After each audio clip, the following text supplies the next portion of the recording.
Rhizosorb is redefining what growers expect from phosphate fertilizer. Backed by data and built for performance, Rhizosorb helps reduce phosphorus losses, improve uptake, and boost ROI without increasing input costs. Join the next wave of growers switching to the next generation of phosphorus fertilizers by visiting phospholutions.com. Bernard Tobin here at the Canadian Centre for Food Integrity's Public Trust Summit. I'm now joined by Ashely Bruner. She's the Director of Research and Stakeholder Engagement. Ashely, always great to talk to you. Thank you for coming. Thank you for having me. I want to talk about the annual public trust research, and almost 10 years now, just short of that, but always a look at, what Canadians really believe about food, farming, and the people behind the system. We've talked a number of times over the years, and we've got a real change, a real move this year. Tell us about it. A real spike in confidence. Certainly. We're seeing record highs when it comes to trust and confidence in the food system that we haven't seen since a similar spike observed in 2020 at the peak of COVID. So we're really seeing a rebounding of perceptions and pro-Canada sentiment. Where do you think it's coming from? You mentioned it is pro-Canada. There's a lot of stuff happening south of the border with food and health regulation. Are Canadians looking outward and then looking inward and thinking about where their food's coming from? I think that's exactly it to a certain extent. That's definitely a big piece of it, kind of the defining ourselves as better, at least we're not American, we're in a better position, we have a strong food regulatory and safety system, and people recognize that, and we know that trust is lifted, and the cornerstone to public trust is food safety. So the more people feel safe and secure with our food safety and food regulation systems, the better, and we see that spike in trust. Additionally, last year was a bit of a low point, so we had a lot of room to grow, and we rebounded, and not just back to kind of averages, but some really high highs, which does indicate kind of external forces, kind of those international U.S. pressures. Just talk about those numbers. Up 14% at 45% of people feeling positive about the system. Exactly. So this is great news. The year before, we saw some record lows, like 3 in 10 thought the food system was headed in the right direction. And at that time, people were almost equally likely to think things were headed in the wrong direction. So it was very polarized. This year, people are twice as likely to think things are headed in the right direction. So we're really, really feeling far more positive than last year, and it's something to be proud of and to build off of. I want to talk a little bit about momentum and where this goes, but before that I want to dig into a lot of the statistics, so much to unpack here. Let's talk about the knowledge of farming. It's flat, but I think, you said Canadians really do want to learn more. You're right. We asked how knowledgeable people are about Canadian farming, and like we saw a few years ago when we ran it, about 90% of people don't know much, which isn't surprising, maybe isn't the best news, but we ask, are you interested in learning more? Over 6 in 10 want to learn more. Interest is particularly spiked among younger cohorts. So even though that knowledge base hasn't grown significantly over the past few years, the potential and willingness is there, and a great opportunity. Let's talk about trust here. You always measure the stakeholders that are the most trusted by Canadians. Seen a significant move here, a bump up for scientists.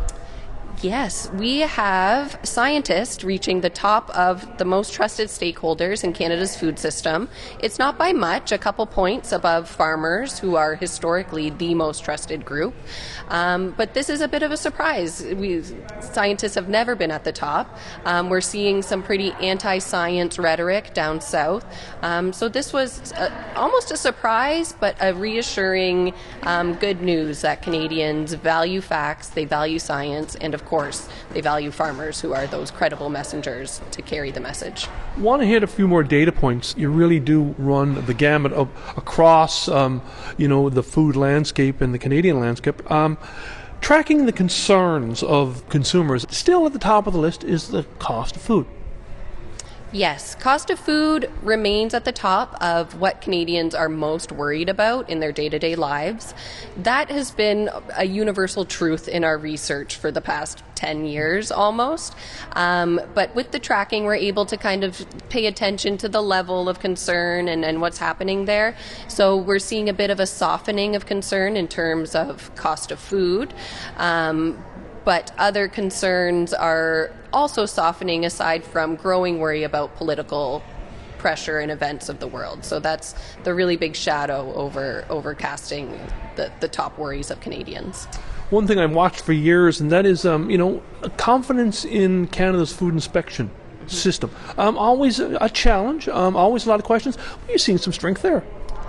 Yes, we saw a very significant improvement in terms of Canadians feeling that our food inspection system ensures the safety of our food. And again, which is fantastic news for our food system as threats emerge in terms of eroding trust or faith in the trust of food safety in other countries. We are secure in knowing that within Canada, your food is safe. That is just table stakes for public trust. You also looked at, Canadian farmers. Are they good stewards of the environment? And, that's rising. Does that create some opportunities? It certainly does. We saw a weakening of that perception last year, and that worried me because our farmers are our most trusted stakeholders.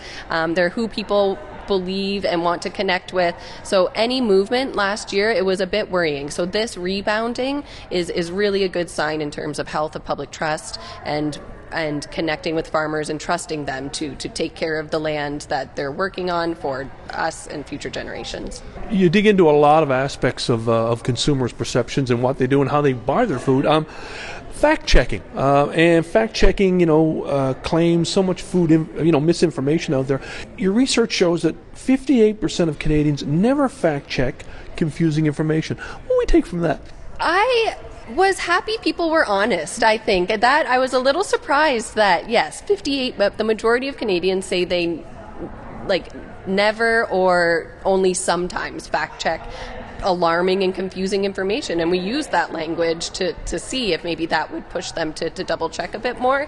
And no, so we have an honest population, but so now it's on us. Knowing that that's the case, we need to encourage and teach people how to fact check. Let's double back to the big question here, and that is, the overall tone of this report and the information here. Ashely, momentum. It's been a downward slide for a number of years. This is a spike upward. Talk about, I guess, what we need to do to maintain this momentum and drive it forward. Yes, we're seeing this surge, this spike in pride and confidence in our food system, but our tracking research, by running some of these core questions every year, we're able to see how things have shook out in years past. During COVID, we saw a similar spike, a surge of confidence and trust in the food system. That was not maintained. We saw year after year leading to kind of a spiraling of trust. So this year we really see it as an opportunity to take this moment and not let it just be a moment, to build the momentum, to really come together to tell our story. We are in a very strong position right now with an open and trusting audience. So we really need to leverage this momentum to entrench Canada's food system into the national identity. Final thought, CCFI released Canada's Food System, the program that the organization is putting out there in front of Canadians. Is that something that's well positioned to take advantage of this situation and maybe drive that momentum? Absolutely. This research very much supports our efforts on Canada's food system that need to connect with Canadians, not just as consumers, but as everyday people who are curious and have questions about their food system. And we want to encourage that curiosity. We want to bring people in and answer questions and provide that fact-based, unbiased information. So Canada's food system is a great opportunity to put our research and those findings to work. Well, Ashely, always great to chat with you. Thanks for sharing the CCFI research with all of us. Thank you so much. Have a great day.